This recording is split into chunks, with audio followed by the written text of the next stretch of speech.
And we're live. Hello, and welcome to the altar with me, your host, Colby Martin. Y'all, this is episode 50. I've done this now 50 times. So I think I started a year ago, give or take. I might have taken a week off because even us Enneagrams 3 has to rest every once in a while. But I'm here with you, and I'm stoked for today's episode. In fact, check this out. Coming up here in a little bit, I've got, as I know many of you are excited for, the one, the only, as far as I know, because I haven't searched Google that hard, the one, the only Jon Steingard. I'm excited to ask him if he knows any other Jon Steingards, especially John without the H.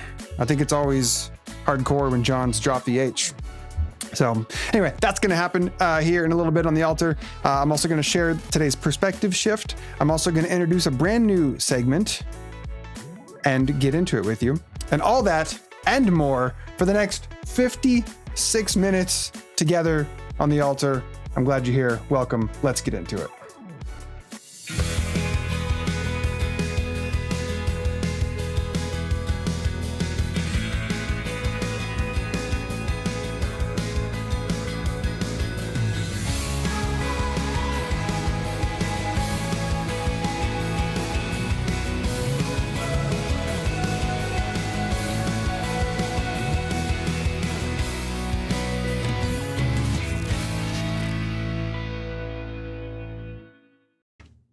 Excellent. I'm wearing a linen shirt right now. Why am I telling you that? Because I don't know how you got to feel about linen.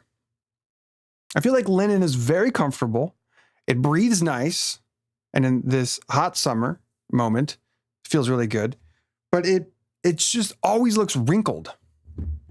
And so I get that that's kind of the look of linen, but I haven't yet figured out if it's for me. So I have like 2 linen shirts that I occasionally try on and wear throughout the day. And I thought, hey, on the 50th episode, I'm wearing linen, even if it makes me look wrinkly. All right, who we got here today? Scrolling back up, we got Logan Martin, who's excited for this one. That makes 2 of us. Glad you're here, Logan. Hi, Susan. So glad you're here. Shane, what's going on? Hi, Paul Lee. So glad to have you. Hey, James Seamus. I've noticed something about you, and I have a question. When you type, every word begins with a capital letter. Is that like a James Seamus style? Is that like how, do you do that intentionally, or do you have like a program on your computer that automatically capitalizes every word? I've been curious about that, James. Happy 50th. Thank you, Mercy. And again, if you're just tuning in, that 50th is related to the number of episodes that we've done of this live show, not my age. I've got 11 more years before I get to 50. Thank you, Shane. Appreciate that. What's up, Troy? Glad you're here. Haley May is back. Haley May, it's so good to have you with us. Hello, Bethany Callahan. Thank you, Melanie. Appreciate that. What's up, Mike K? It's good to see you again. Thanks for the congrats. 50. This is fantastic. Melanie says linen has to be ironed, so that's kind of a no for me. I do know where my iron is, but that still doesn't get me to use it. I know, ironing is hard. That's what I have to say about that. Susan's all about that linen. So is James. Heresy filter engaged. All right, our resident Episcopalian's in the house. What's up, KJ? So glad you were with us. All right, here's how I want to start off today. I want to just do a quick viewer sound off is what I call it.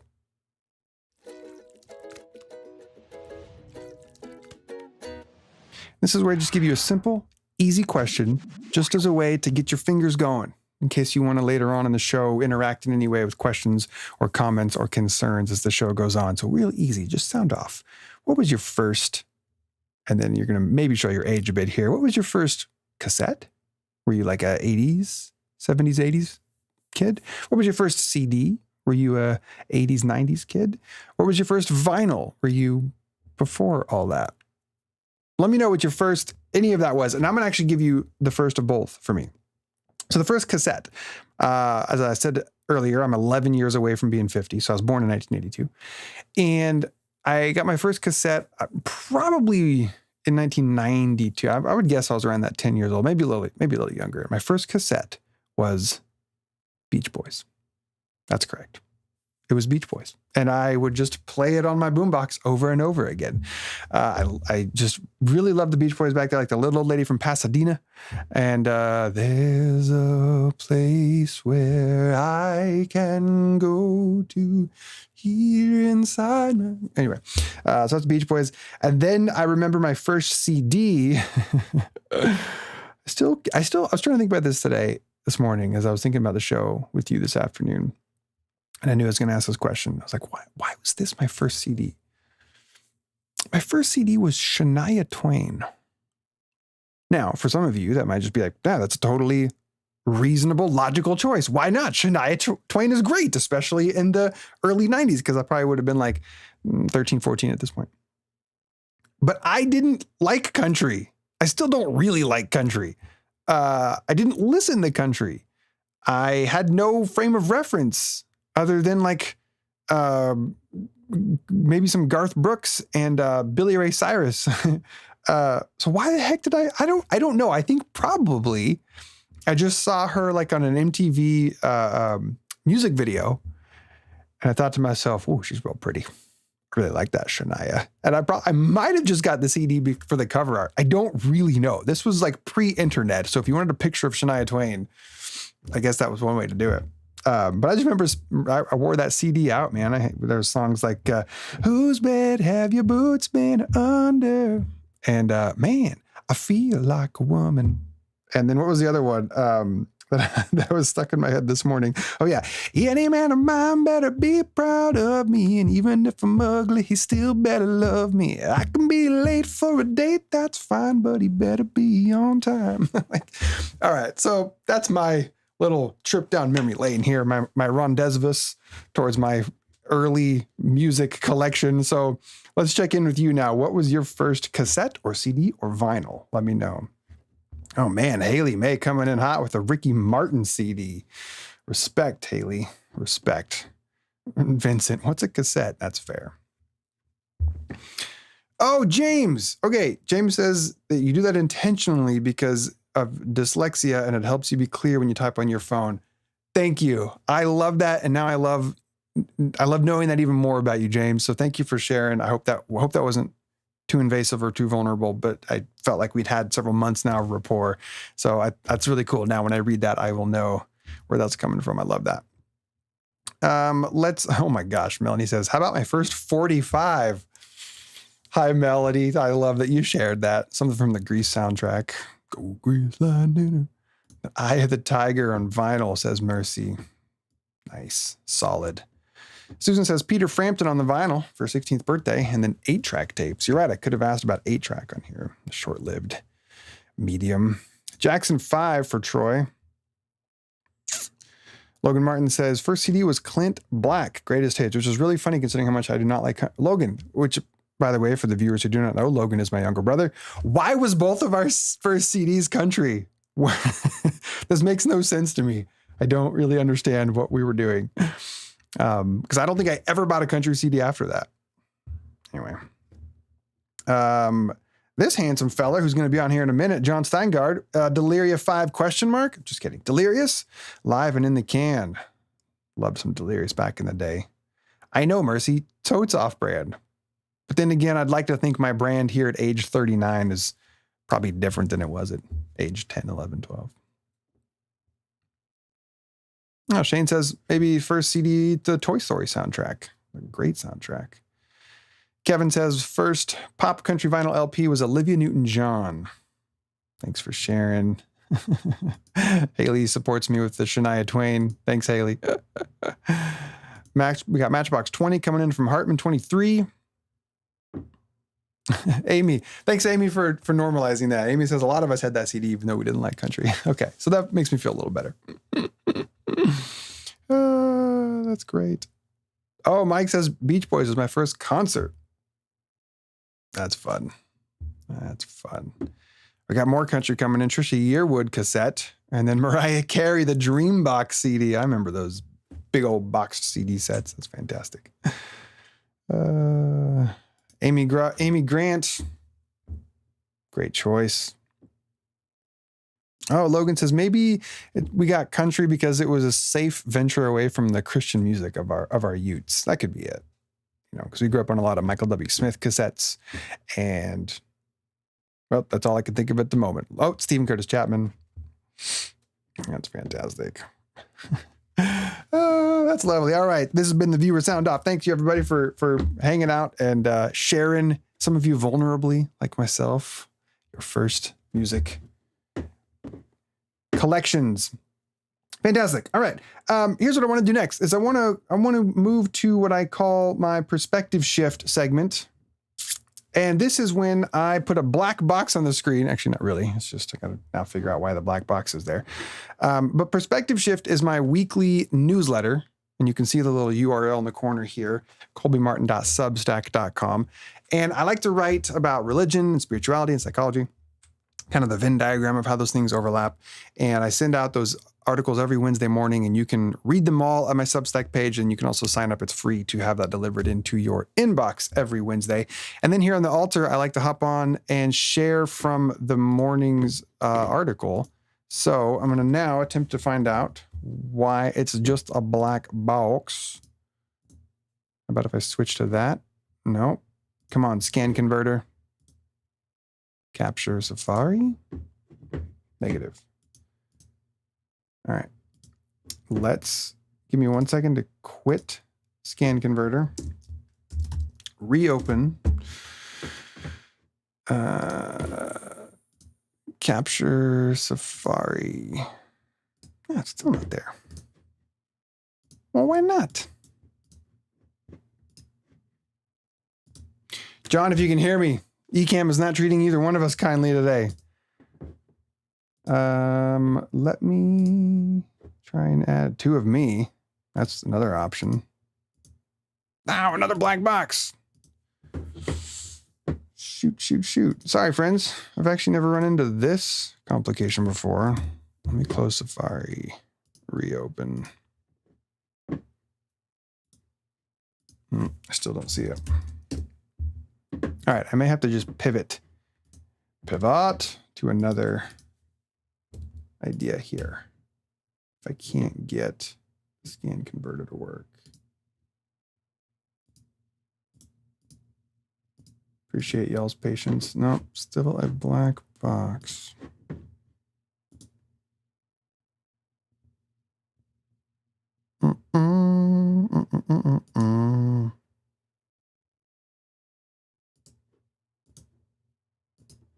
Well, fiddlesticks. Okay. You know what? Here's the thing. I'm going to get rid of that.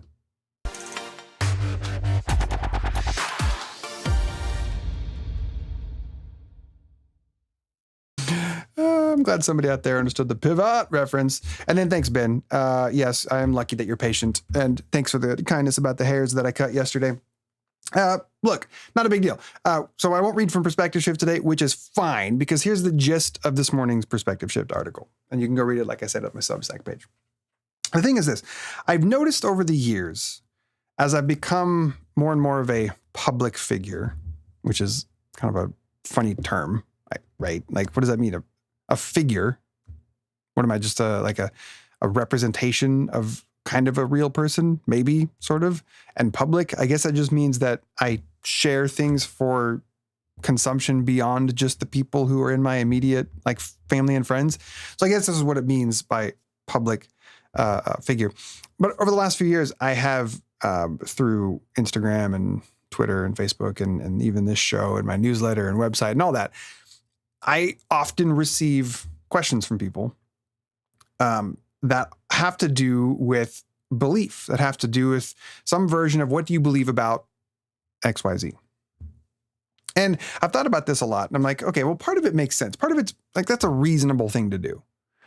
Because when you think about it, like the guy who came over the other day to fix our ice machine in our freezer that picked a perfect time of year to stop working. Like, that person has given a lot of their time and energy and education to studying refrigerators. And so when you have a question about ice machines breaking, it makes sense to ask that person. Or, if after a period of time, my ears are just super itchy and I've done all the things that I can do to clean out the wax myself, you're welcome for that. I'm like, okay, I need to go to an ENT, an ear, nose, and throat doctor, because they have put the time and energy into studying these things and they can hopefully answer these questions. So I thought, okay, well, I guess we have, as a human society, as culture, we have these longstanding sort of expectations that we can take some of life's most deep, profound questions having to do with matters of the heart and spirituality. We take them to people who perhaps have, in a similar way, given of themselves to think about these things, to study these things, to really sort through these matters. So that's why we have so many stories or jokes or parables where someone climbs a tall mountain, ascends this great climb in order to find the grizzly old enlightened monk living in the cave to ask them the questions, what is the meaning of life? So we have these cultural narratives and these expectations that we take these kinds of questions of, what do you believe about this? Or what about this theological idea? Like, we take these questions to people like myself who have said to the world, hey, I have put a lot of time thinking about these things, and I write about these things and I talk about these things. And so anyway, so people send me a lot of their questions. And what I've noticed is they oftentimes come in like one of three postures, for lack of a better word. Posture number one is the person who's asking the question from the perspective of basically testing me to see if I pass their orthodoxy. So they might ask, what do you believe about, and then the divinity of Jesus, or what do you believe about the afterlife? And really what they're wanting to do is they're wanting to figure out, are you with me or are you against me? And of course, the absurdity of that, and this is something that I don't think most of the time people who come with this posture have really considered, is that their version of orthodoxy is merely their version of orthodoxy. I mean, all you got to do is look at the tens of thousands of different denominations of Protestant Christianity, combined with the vast diversity within the Roman Catholic Church, combined with all the various expressions of Eastern Orthodox Christianity. And you just, the idea of orthodoxy is kind of like, it's in this hopeless ideal at best, and it's pretty laughable at worst. But anyway, so a lot of people ask these questions, what do you believe about? And I can tell, really, you're just putting me through your tests, and I'm not interested in that. So I rarely respond to those questions, and I usually can like sniff them out pretty well. Usually they'll like come on an Instagram thread or a YouTube video where the topic is about this thing over here, and then they come in and they're like, what do you think about this? I'm like, okay, we're not really here to have a discussion. You just want to know if I'm on your team. Then the second posture that people often take, or not often, this is actually probably the least likely, the smallest percentage of people, are those who are just genuinely curious about other people's perspectives. They themselves, like, they're not out there to evangelize, like posture number one. They're not out there to condemn as heretics, like posture number one. They're just there out of curiosity. What do you think about this? I think this, but I just love hearing about other people. And you know what? I'm all for dialogue and I love a good conversation too, but I don't often respond to those just because I have limited bandwidth. I have limited bandwidth for those sorts of interactions. And, it's great. I love that people are just curious, but I oftentimes don't really respond. And if I do, it's usually pretty short. Then the third posture is when people, and you can generally tell, I can generally tell from the tone of their writing, you can generally get a sense of like their spirit and their posture. You can often tell, like, is it connected to a larger, is there some context or reason why they're asking this? And this third posture is the individual who is, they're on a journey of discovery. They're wanting to sort through things themselves, and they see in me someone who might be able to assist in that. Now, they might be on what people call a deconstructing journey. So they've got their Jenga tower of beliefs, and they're taking out each brick and they're looking at it, and so they ask questions like, I don't know, is this one worth keeping? Is this one worth maybe changing or altering a little bit and putting back on top? Is this one just worth casting aside altogether? And so when people come with that posture, with those sorts of questions, where they're really trying to sift through and sort through what ideas are worth holding on to, or if this is no longer true, then what are the implications for that? Or if I now really buy into this conviction, if this value is really important to me, then what are the implications of that? Those sorts of questions I almost always will respond to and attempt to engage with, and attempt to in any way that I can be a help or a guide for people on that path. So that's what I wrote about this morning. I was sort of breaking down this idea of, on one hand, it's kind of weird. Like, why does it matter what I believe? Who cares why do people care what I believe? I'm just this middle-aged white dude in Southern California. Why does it really matter what I believe? And I think for those first two postures, it really doesn't. And even the third, it's really less about me and it's more about let's just work on this together. So anyway, so all that leads me to say is when I transitioned my live show from being called Perspective Shift to the Altar, I said one of the segments would be a segment called Ask Me Anything, where I would respond to readers and or viewers' questions. And so that's what today's article launched, is I now have a handy dandy page, a form on my website. You can go to colbymartin.live/question. And you can submit a question. You can ask me anything, and I will attempt to respond to it. I will take time out of my weekly show to respond to reader and or viewers' questions. And so that's what the Substack, that's what my Perspective Shift article was about today. So it's fine that it didn't make it on the screen and we didn't read through it all. It doesn't matter. You got the gist of it, and maybe it was better this way. So anyway, that's colbymartin.live/question. And I'm going to take just a minute here before we get to our guest, and I'm going to respond to one question that has already come in this morning through my Ask Me Anything portal.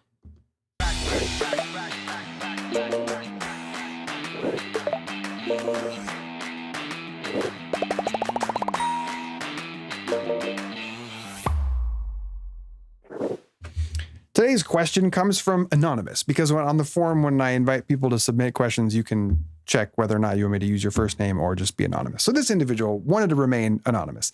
And their question is this: what do you think when people, and I think some of you know what this person's talking about, when people base decisions in life on like a voice that they feel in their head or their heart, or they have this like sense of peace about a decision. And then when they tell others about their decision, they will say something like, well, I heard from the Lord, and so I'm doing this from a place of obedience. God told me to. And that God told me to is based on this sense that I have this voice in my head or my heart, or this sense of peace. And they chalk it up to the voice of God. So this person asked, does that kind of language have any potential toxic ramifications? I think this is such a brilliant question. So thank you, individual who sent this in, if you're watching this live or coming back to watch it later. I think it's a really good question. And here's what comes up for me in this question, is I think there is no easy answer to this, which is to say this.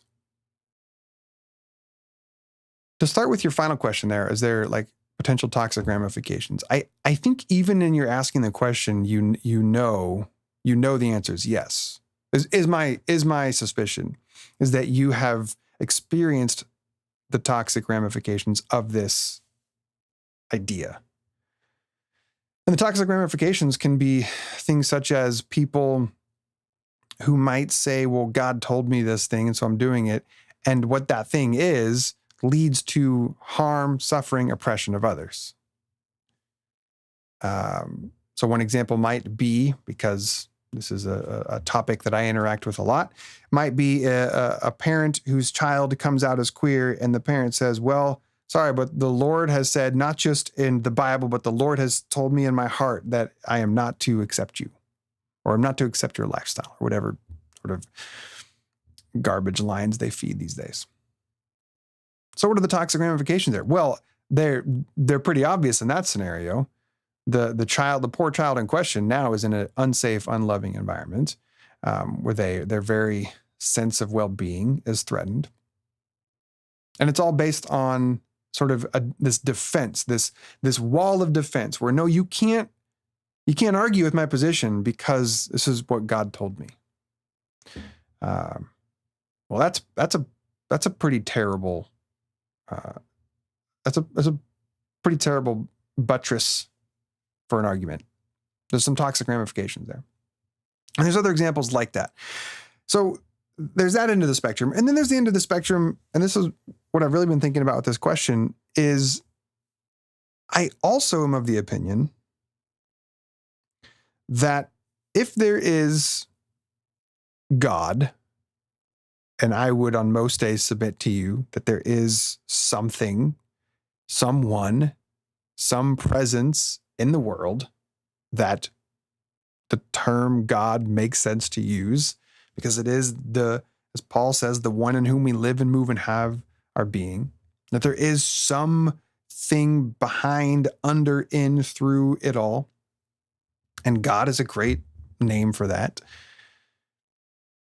I have a sense that God, that we can know this God, and furthermore, that we can even have a connection with this God in such a way where we perceive a deep knowing, maybe capital K knowing, a deep knowing about what we ought do with our life.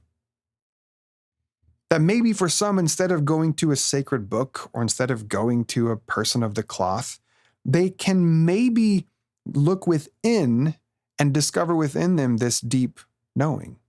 And you even described it as like this sense of peace, where they might be faced with a decision, or there might be something coming up, and they look inward, which I get from an evangelical perspective is like, nope, don't do that. That's the wrong direction to look. You look upward, but like, why is God more up than in? It's almost as though Jesus said, behold, the kingdom of God is within. So to look inward, to discern that maybe there is a spirit of knowing deep within that can lead us and guide us. The New Testament authors talked about this as like the Holy Spirit. They even said, remember Jesus said like the Spirit would be sent. It would be in you. My point is I think there is a sense in which this is a real phenomenon. This is a real thing that people legitimately can have a knowing, and where else would that knowing come from but not from God?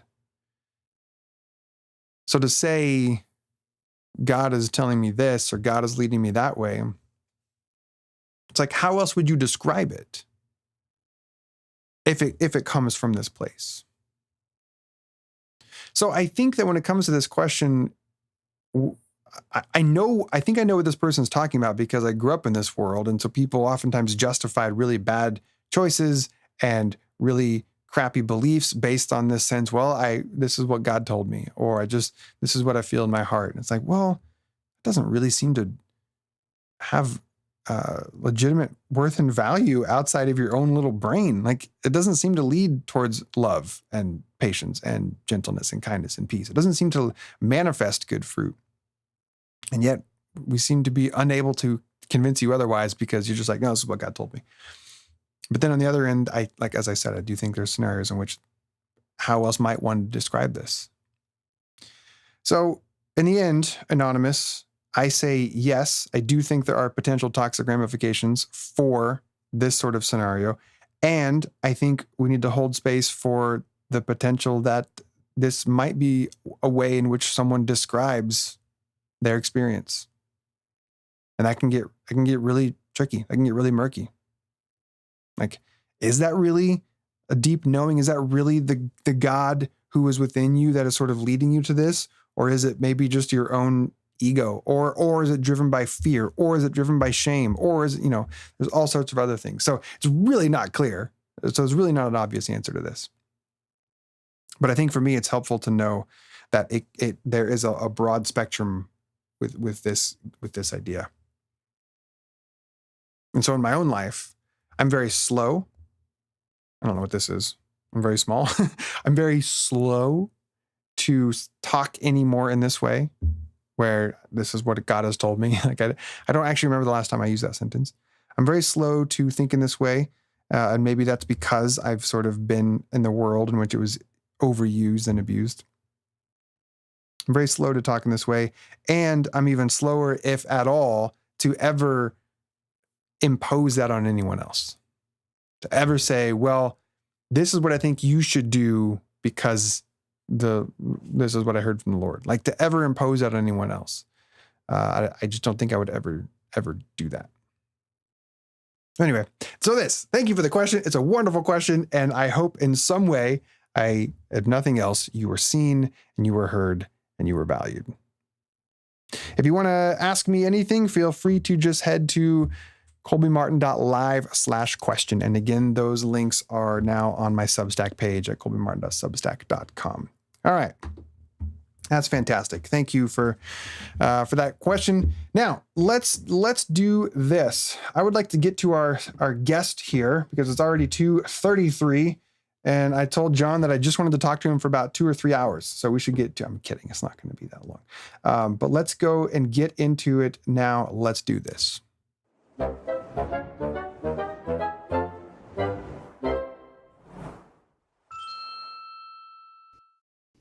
Johnny Steins. I have an icon. Oh, I have an icon. No, I don't hear you. No, you don't hear me? me? We had some technical things before. All right, yes.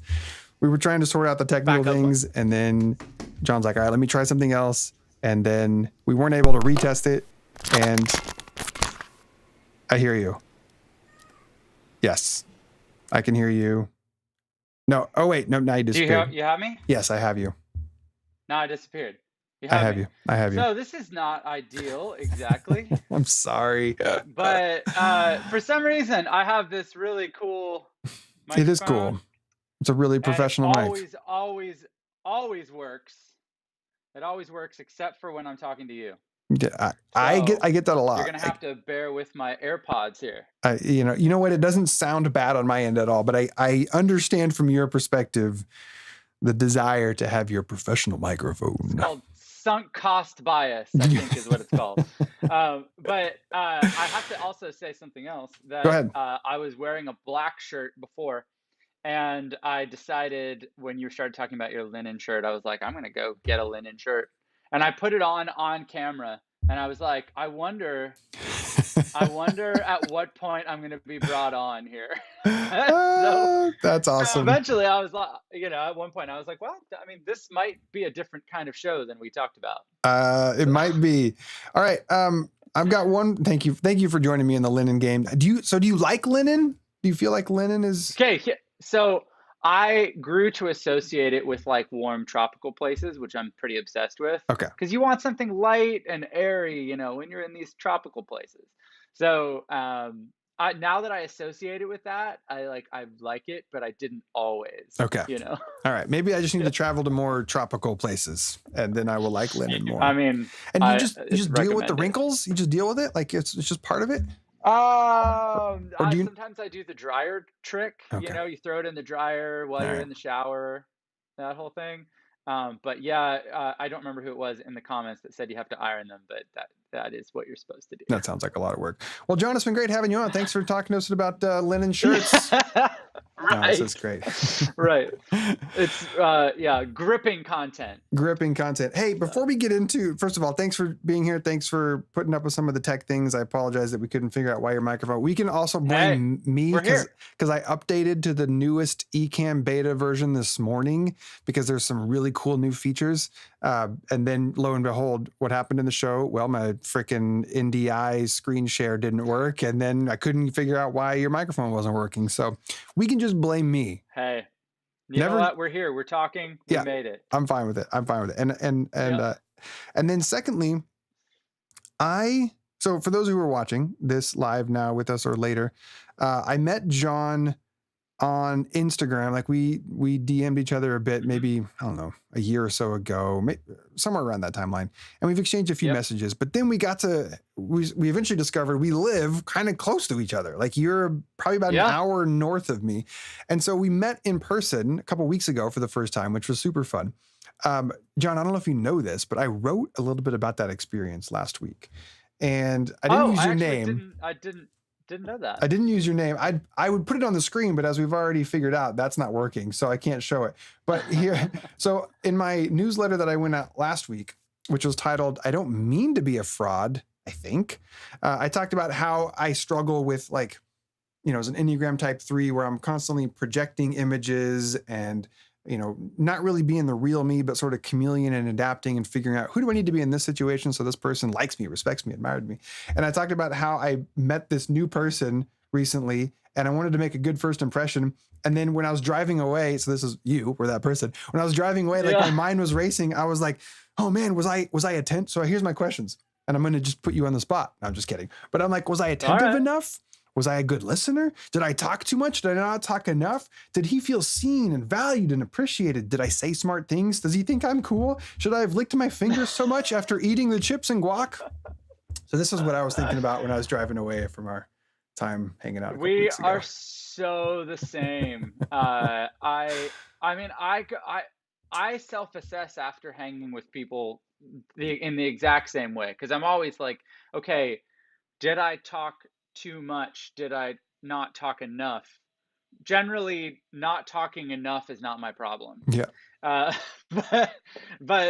you know, sometimes I come away being like, did I take up too much space in the conversation? Did the other person feel like, did they get the sense that I'm interested in who they are?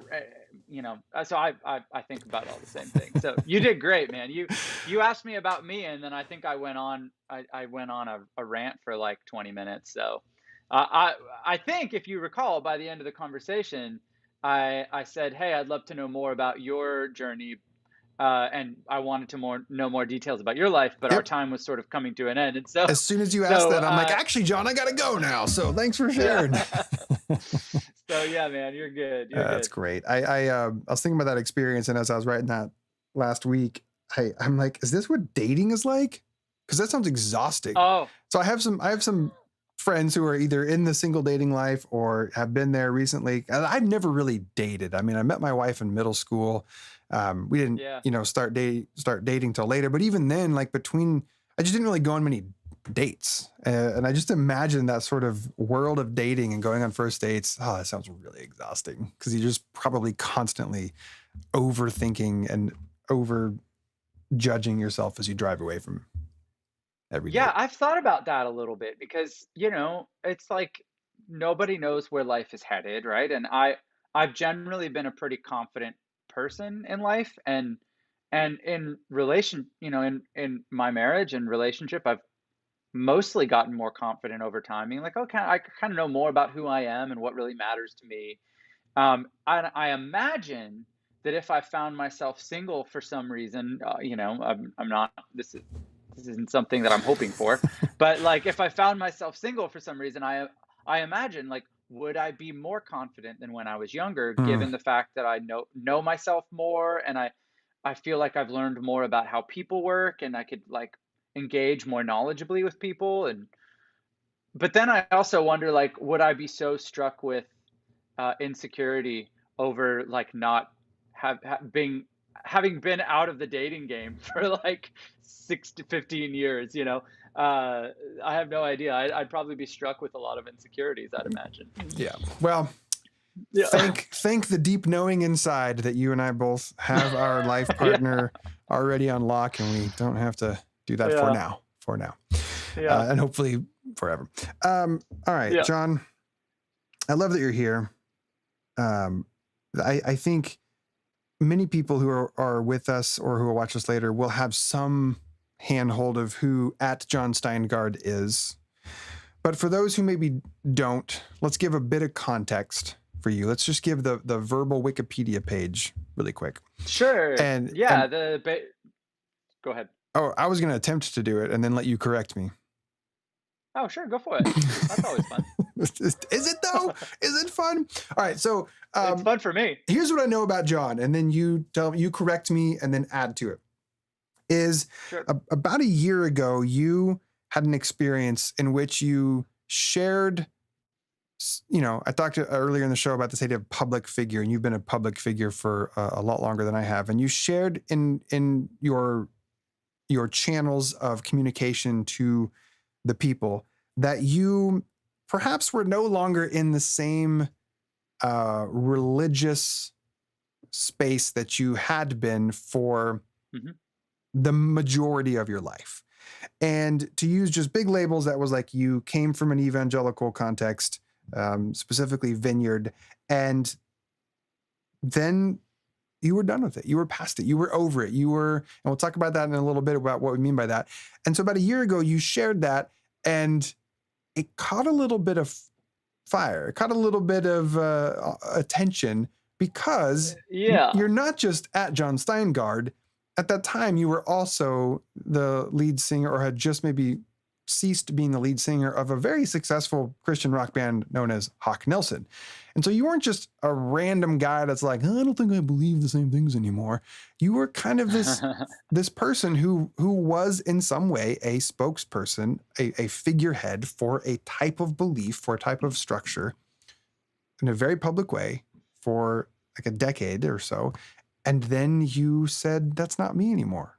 And that kind of, what happened at that point? So that's my quick introduction to people.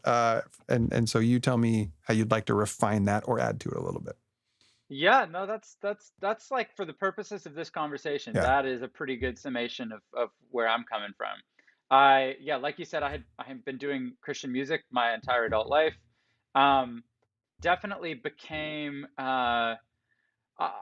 my journey out of sort of evangelical Christianity started with some experiential stuff. So it started like, one of my earliest things that I noticed was that my heart was leading me in a different direction than the culture I was a part of with regards to same-sex marriage.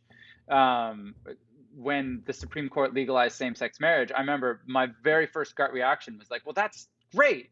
That's something worth celebrating. And I can't say that I had tons of gay friends at that point, because I was still very embedded in a worldview that said that was wrong. So, you tend to not have a lot of close friends if you believe that that's just wrong, Sure. So, but I did have a couple of friends that were in a same-sex relationship that would have wanted to get married and did want to get married. And I remember being like, celebrating for them immediately, and then noticing like, oh wait, the culture I'm in won't permit that. That was just the first of many steps along the way where I started to notice differences between where my heart wanted to go and where the culture I was a part of was going. And then once I started digging into that and really reading more about theology and history and a bunch of other things, that's when I started going like, oh, like there's a lot here. That's right. So, yeah.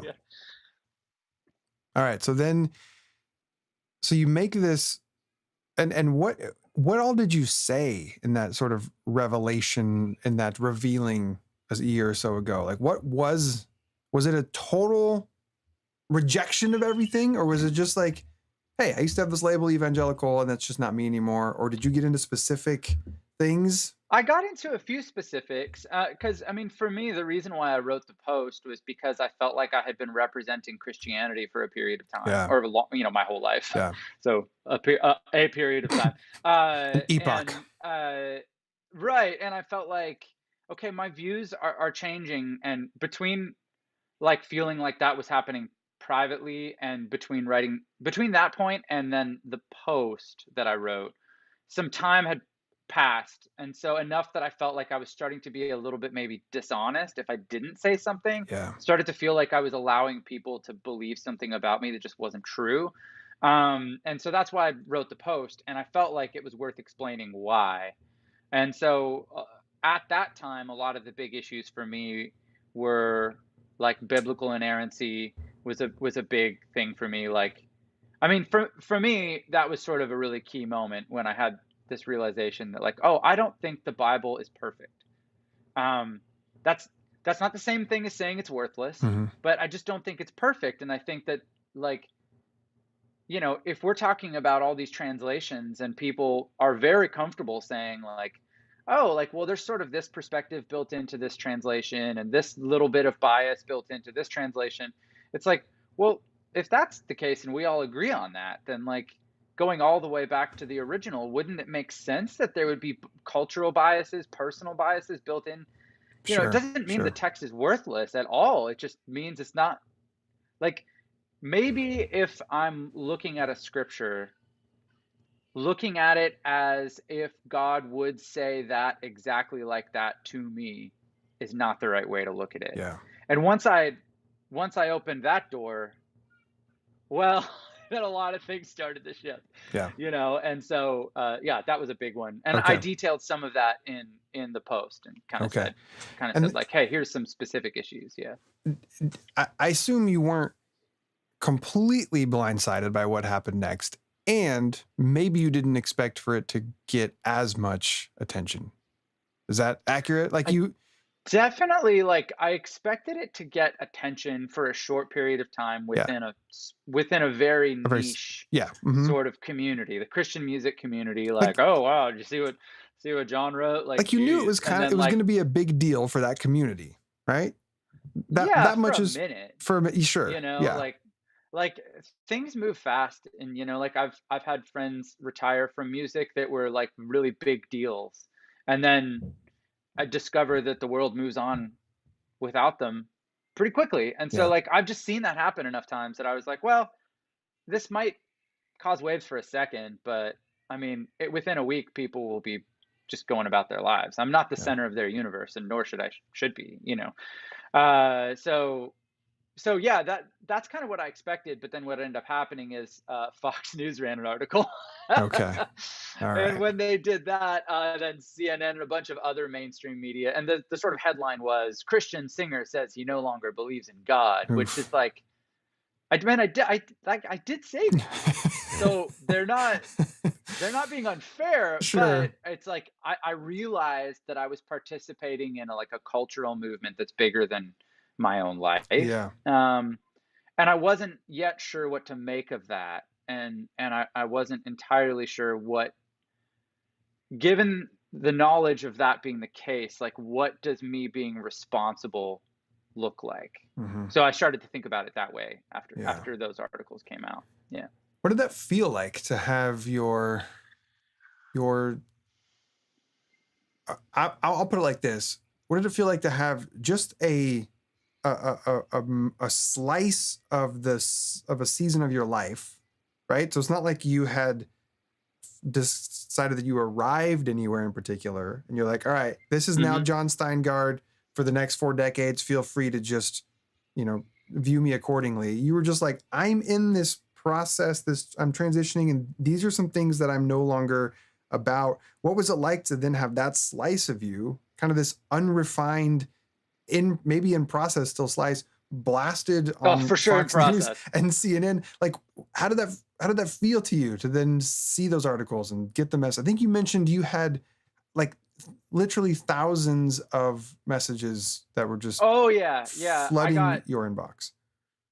Because I posted that on Instagram specifically, that's where things really sort of like had the most energy. And I mean, yeah, I probably got about 10,000 DMs in 2 weeks. Unbelievable.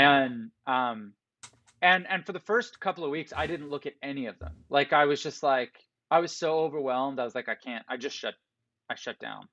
I did start going through those DMs later, and it took me like a couple months. But I don't know. It's like, it's really complex to know how I felt about it exactly. I mean, I felt a lot of things at the same time. Yeah. Like, um, if you get into music, especially as a singer, and I was the lead singer of Hawk for the last 8 years of the band. If you're the type of person that's going to put yourself out there like that, on some level, you're comfortable with attention. In Yeah. fact, you probably Sure. want it, right? Sure. It's like no one becomes a musician or a speaker or an author or anything like that if they don't feel like they have something to say and they enjoy saying it and having it being heard. So there is an element of like, ooh, I'm getting attention. And so like I was aware that there was a part of me that probably enjoyed the attention. And Yeah. then I was also aware of a part of me that was aware of that other part and going like, well, that's not like healthy, probably. So there's all that analysis going on, but then at the same time, something that was happening behind the curtain was I was working on my relationships with friends and family and trying to keep those things healthy. And so Mm. that was the biggest challenge, I think. And luckily, most of my really close friends, who, to this day, most of my closest friends are Christian, Mm. and varying places on that Yeah. sort of Yeah. Christian Yeah. spectrum. Yeah. But yeah, I mean, most of my friends were very, very kind and supportive, and a lot less condemning of me than honestly I sort of anticipated. Yeah. So that was a pleasant surprise. But That I is know that's not everyone's experience who totally. goes through the process I went through. So Yeah.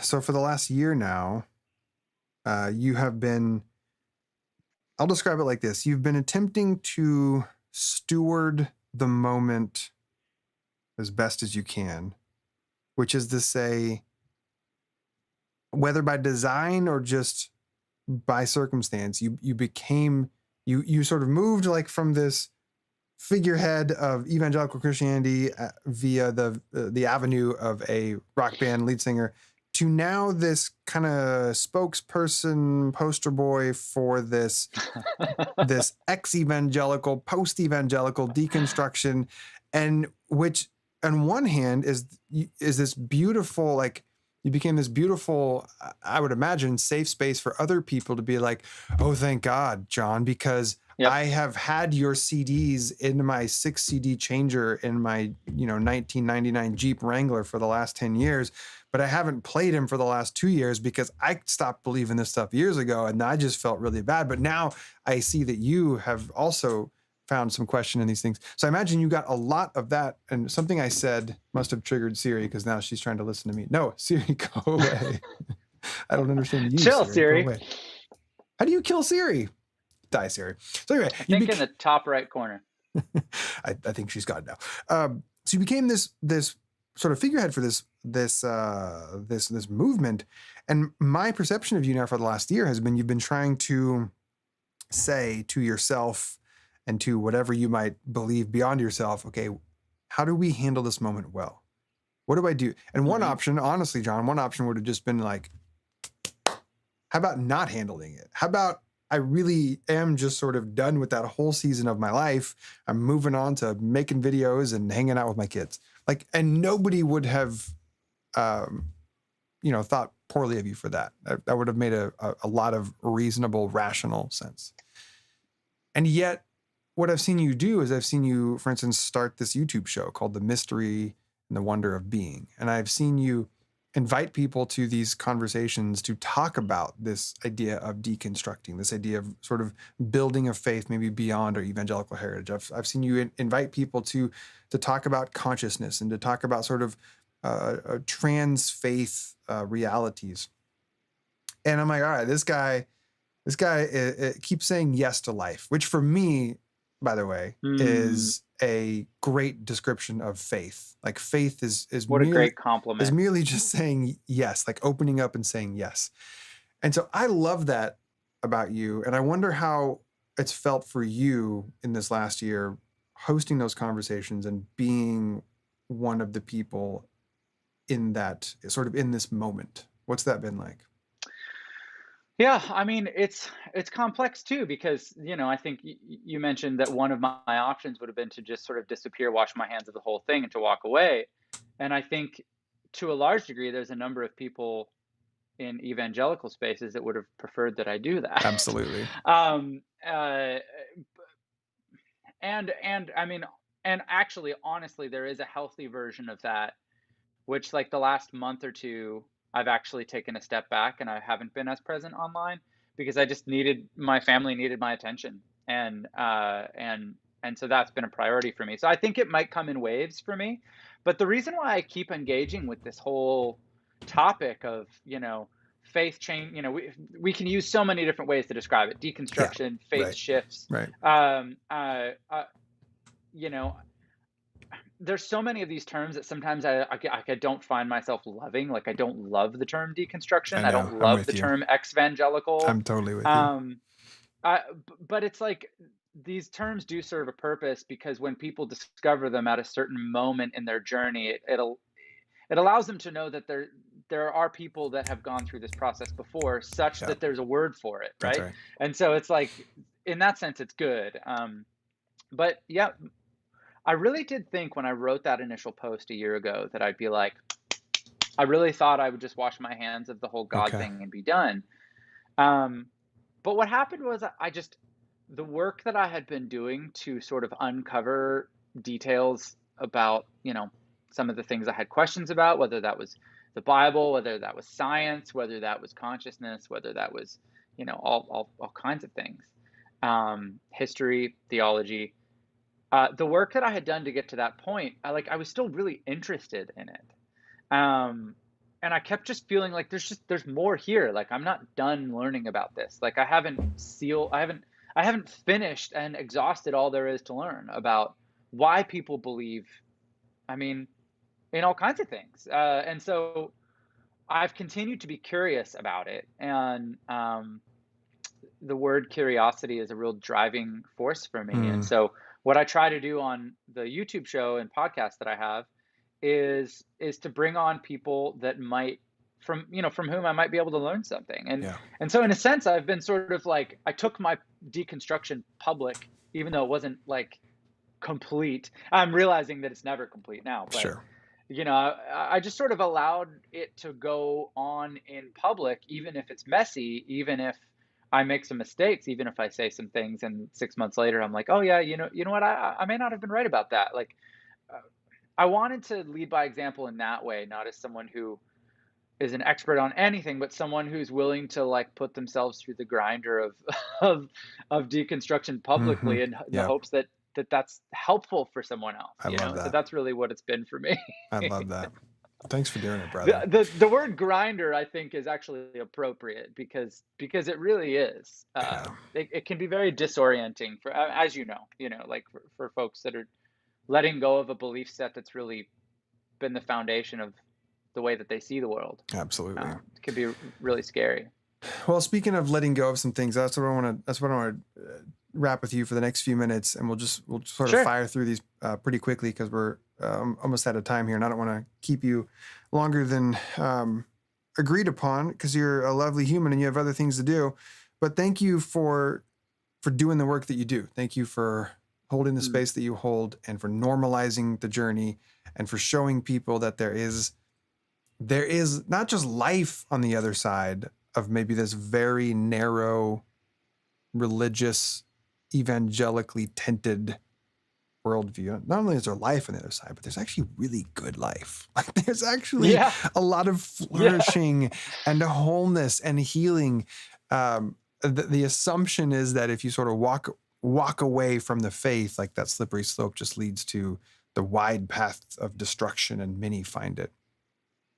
Nah, that hasn't been my Hmm. experience. That hasn't been most of our. I'm No. actually still waiting for the person who rode the slippery slope and succeeded in finding all the debauchery that was promised them and have enjoyed living Yeah. it up. Like I just thought there'd be way more debauchness, and there hasn't been Yeah. a whole lot of. I'm Yeah. still waiting on I that mean, debauch. yeah, one of the things that's been interesting, just on that note, is that like I'm friends now, like close friends with people that I would have feared a couple of years ago, people that are gay or trans, people that have faith, belief sets that are different than mine, but maybe we connect on values. We value a lot of the same things, and Yeah, enough that we can be in relationship.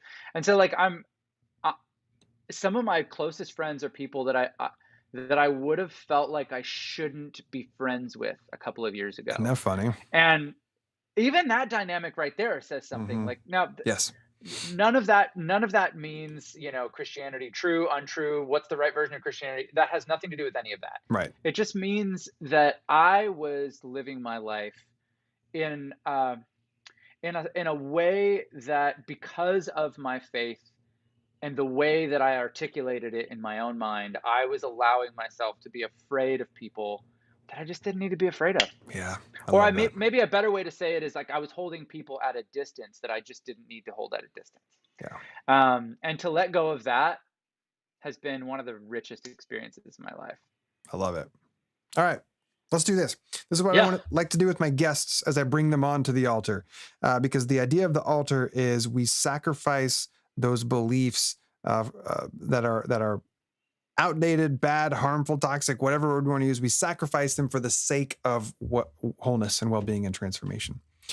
And so I'd love to Yeah. throw the question at you. Tell me three, if you can think of three. Tell me three ideas or beliefs that when you sacrificed them, when you altered them, when you either transcended them or left them or whatever it was, tell me three ideas, beliefs that you found more flourishing, more well-being, more wholeness on the other side of leaving those ideas and beliefs behind or changing significantly.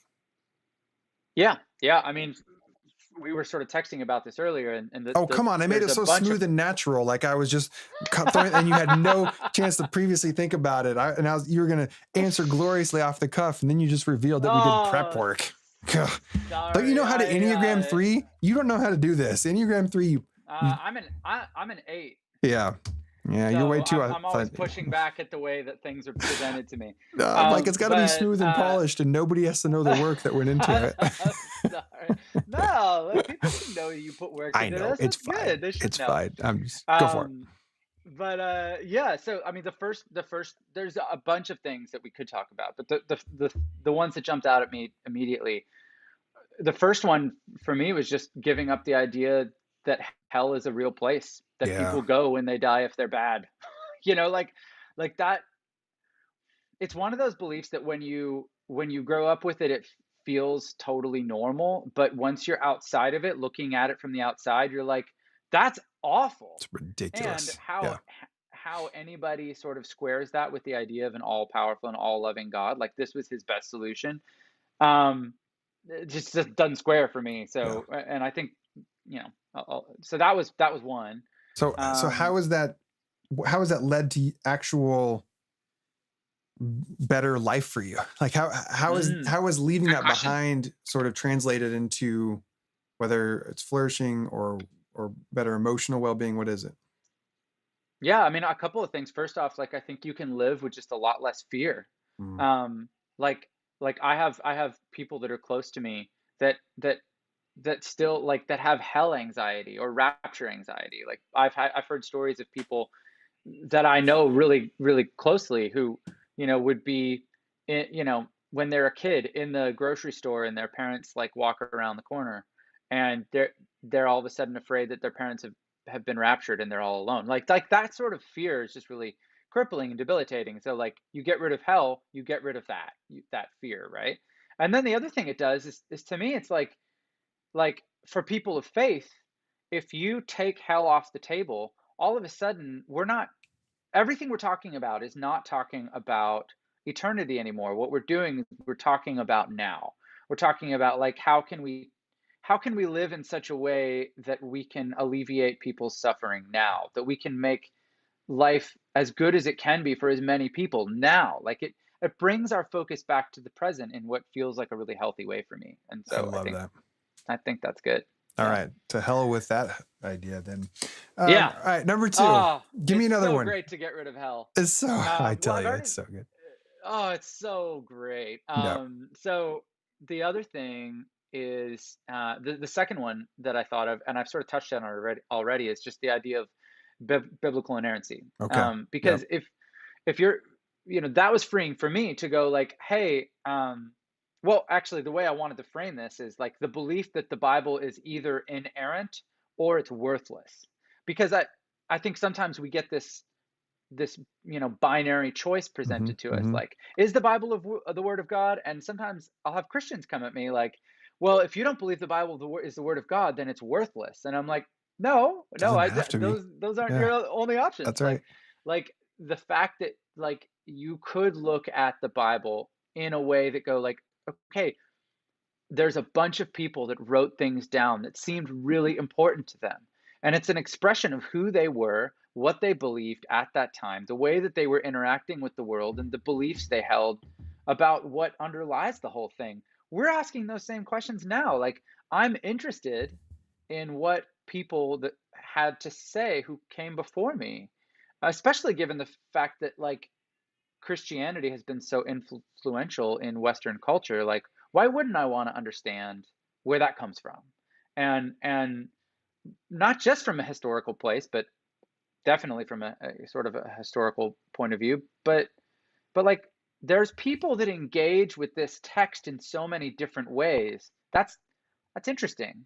I just read Casper ter Kuile's what's his book called? The something ritual. I forget his book, but basically one of the things he talks about is sacred readings.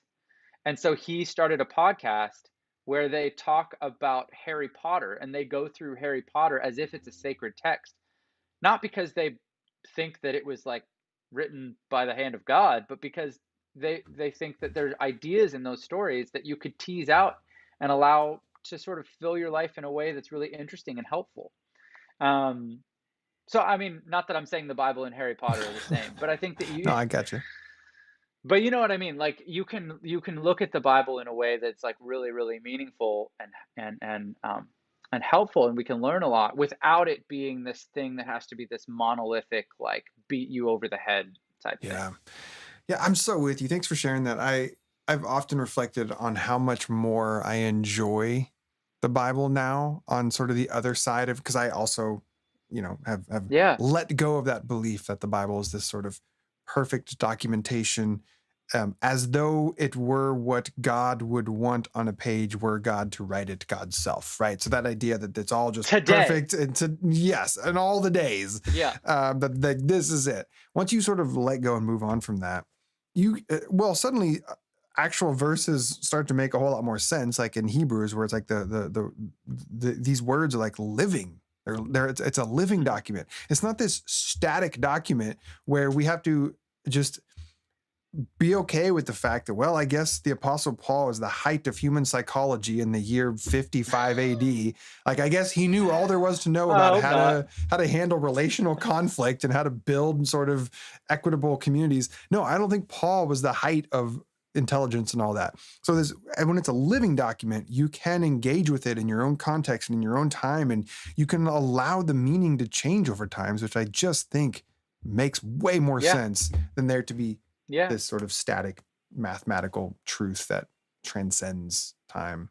yeah. And even as It's just way more fun to as read now. someone, yeah, like even as someone whose perspective on Christianity has changed, um, I I've gained a new appreciation for the Sermon on the Mount. I think those three chapters are really remarkable. Do I agree with everything in them? Probably not, but like, do I feel like I have a masterful understanding of everything in them? Definitely not. Yeah. But there's things that inspire me about Yeah. them, Yeah. and so yeah. So that's number two. All right. Before we get to number 3, I see some people that are saying the Facebook feed is frozen. So refresh if you need to, although you wouldn't have heard me say that if it's frozen. But I was experiencing Facebook freezing all day today. So I think there's something Hmm. going on with the Facebook infrastructure when I was just trying to do regular things. So anyway, apologies if people missed some things, but this will all be on the YouTube channel when we're done. All right, hit us with the third one, baby. Hit me with your So the third best one, shot. fire away. There it is. Who was who was that? I don't know. Wasn't my first CD because that was Shania Twain. We already talked about that. Oh yeah. What was your first? Oh yeah, Yeah. you were So from Delirious. That's right, Delirious. Delirious, live and in the can. Yeah. Mm. What was their hit Although from I that think album? I don't Nirvana. remember. Um, I feel like "Can You Feel the Mountains Tremble" Ugh, was that on was that one of my album. favorite worship leader Or songs. did you feel the mountains tremble? I think it's called. Swing wide, you Uh, heavenly gates. yeah. Sorry, I should have Oh put a trigger man. warning on this episode. No, Delirious is still. They still have my heart. Th- there almost nobody threaded the needle of like, wait, so you're a full-on worship band, but you also in the UK releasing rock singles that are on general market like radio. Like who else does that? Wow. It's amazing. Real, Anyway, real, real quick, that's an John. aside. Everybody's helped us out. It's Pat Benatar, Pat Benatar, Pat Thank Benatar, you. Pat Benatar, Pat Benatar. All right. Yeah. So I think we got our I answer. feel like I'm a little bit more.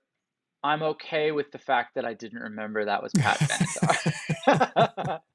To be Like there's honest, certain yeah, artists, if it had been, I would have been like a little ashamed. yeah, But oh yeah, so aside from Delirious and Pat Benatar, great. number three, I think that the belief that has been so relieving to leave behind is this looking at everything through the lens of like who's in and who's out. Mm, mm-hmm. And that was one of the things that sort of bothered me when I was really embedded in sort of Christian music and evangelical Christian culture, was that like there was always this sense of like, oh, like, oh, so and so, they're not a Christian, like those hushed tones that you'd hear, and it's like, or on the other side of things, it's like, well, the guy that owns the grocery store down the street, he's a Christian, Yes. like, So oh, go shop oh, there. he's on our team.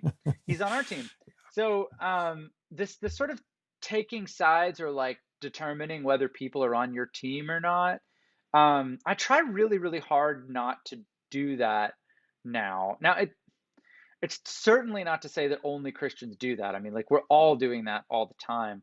But I do feel like there's a brand of Christianity that's so focused on, are you going to heaven or hell? Like, you see those billboards, heaven or hell. Where would you go if you died I on this really want to know freeway how right much now? those billboards cost. What are people paying for those? They're a lot, actually. I don't know exactly, but like print media, like billboard media, is not cheap. I mean, I guess maybe it would be if it's on the side of the road in certain place, like with hardly any people, but that's not important. But this whole way of thinking of like who's in, who's out, I really I've really enjoyed not thinking that way so much. I mean, especially this is linked to the idea of hell too. If you don't believe Yeah. in this heaven or hell dichotomy, then it's like the motivation to look at things through this in versus out lens becomes less. Mm-hmm. Now, I I get criticized sometimes if I start talking like this because people will say like, well, so everything's just relative then? There's no good or evil, there's no bad or good and bad, and I'm like, no, Just similar no, dichotomy, like you were saying, where the Bible's either perfect and inerrant or right, worthless. Similar right, dichotomy. Yeah. right. It's like I think there are ways of living our lives that are healthier than other ways, Yeah. and we should all be individually and as communities looking for ways to live that are healthier for ourselves, for our families, for our communities, for for humanity, for the planet. I think all of that matters. And but I just don't think you have to look at life through this hard black and white in versus out way in order to do that. I think you can be more nuanced about it. Yeah. We should be. Yeah. And I mean, to that end, like, I have friends that are Christian. I have friends that are ardent atheists. I have friends that are Buddhist. I have friends that believe all kinds of different things.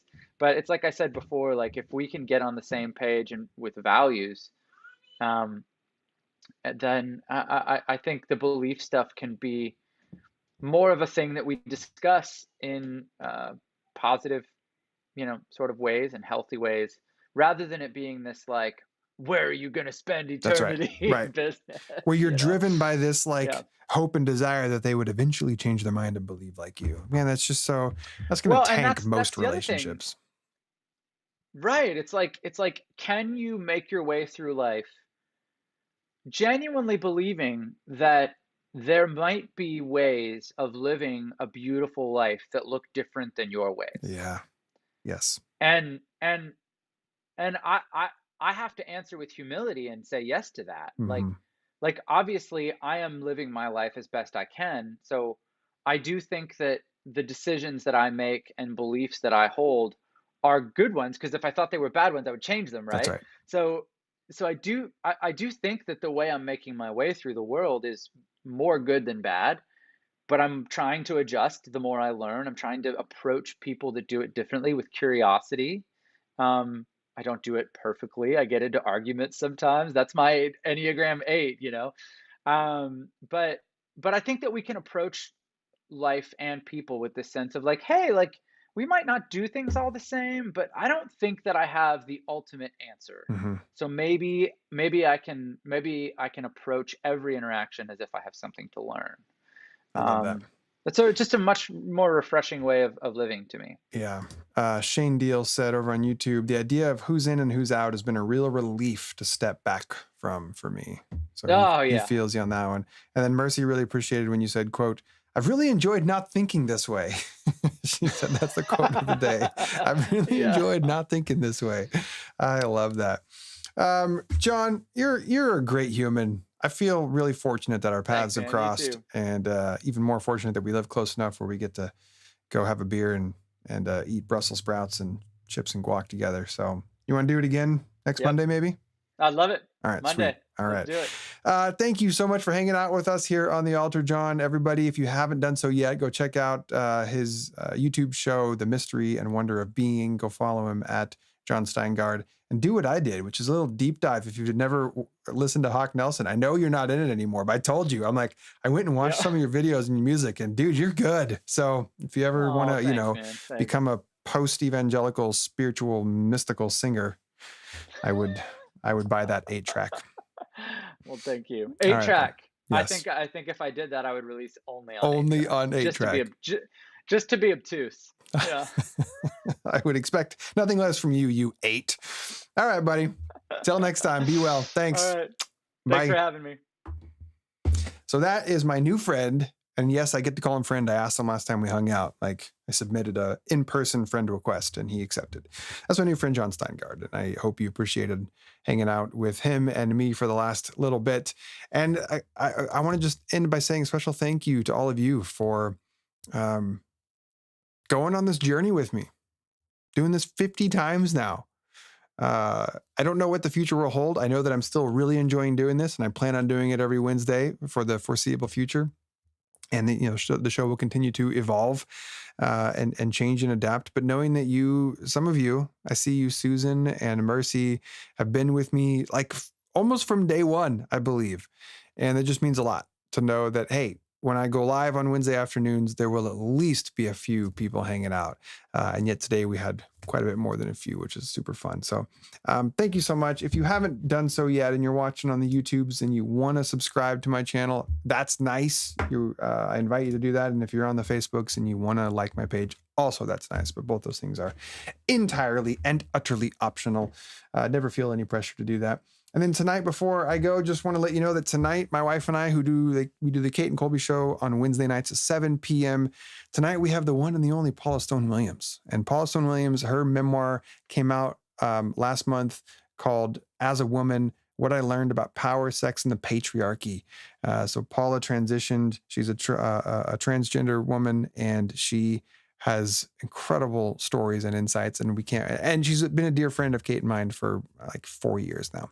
We can't wait to have her back as a returning guest on the Kate and Colby show. That's tonight at 7 p.m. So come on back for that. Other than that, I love you all. Thanks for hanging out with me. Don't forget, if you want to submit a question, I should have put the link on the screen, but it's just colbymartin.live/question.